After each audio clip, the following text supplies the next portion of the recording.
लगा के बोतल लबनी लबनी लगा के बोतल लबनी पिया बन जाए भवानी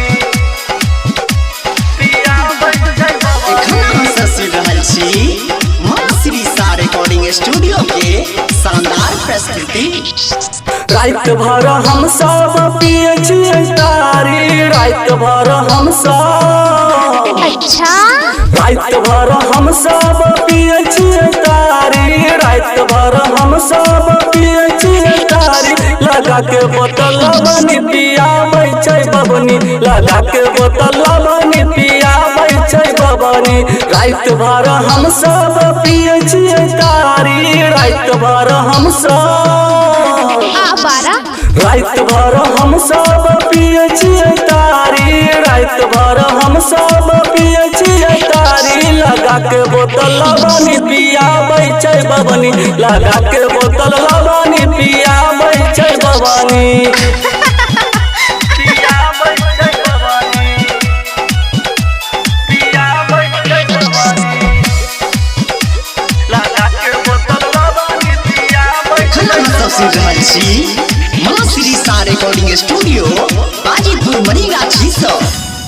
नया नया तारी एले ई साल बैसाख में नया नया तारी एले अच्छा नया नया तारी एले ई साल बैसाख में तारी पिया भैया तू चखना के साथ में हो चखना के साथ में ढार के पिए तो अब एक नंबर तारी ढार के पिए तो अच्छा ढार के पिए तो अब एक नंबर तारी ढार के पिए तो अब एक नंबर तारी लगा के बोतल लबनी पिया छै बबनी लगा के बोतल लबनी पिया छै बबनी। रात भर हम सब पिए छिए तारी लगा के बोतल लबनी पिया छै बबनी पिया छै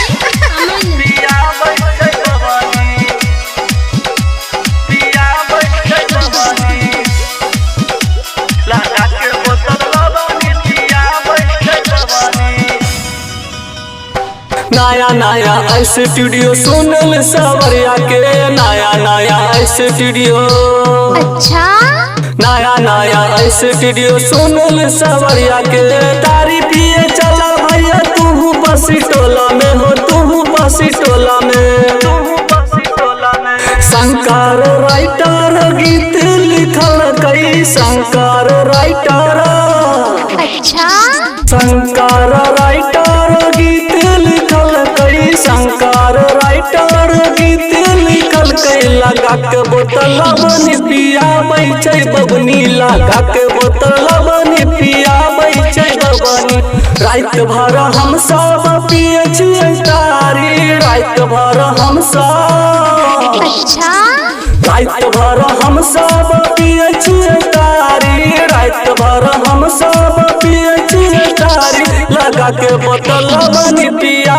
छै बबनी लगा के बोतल लबनी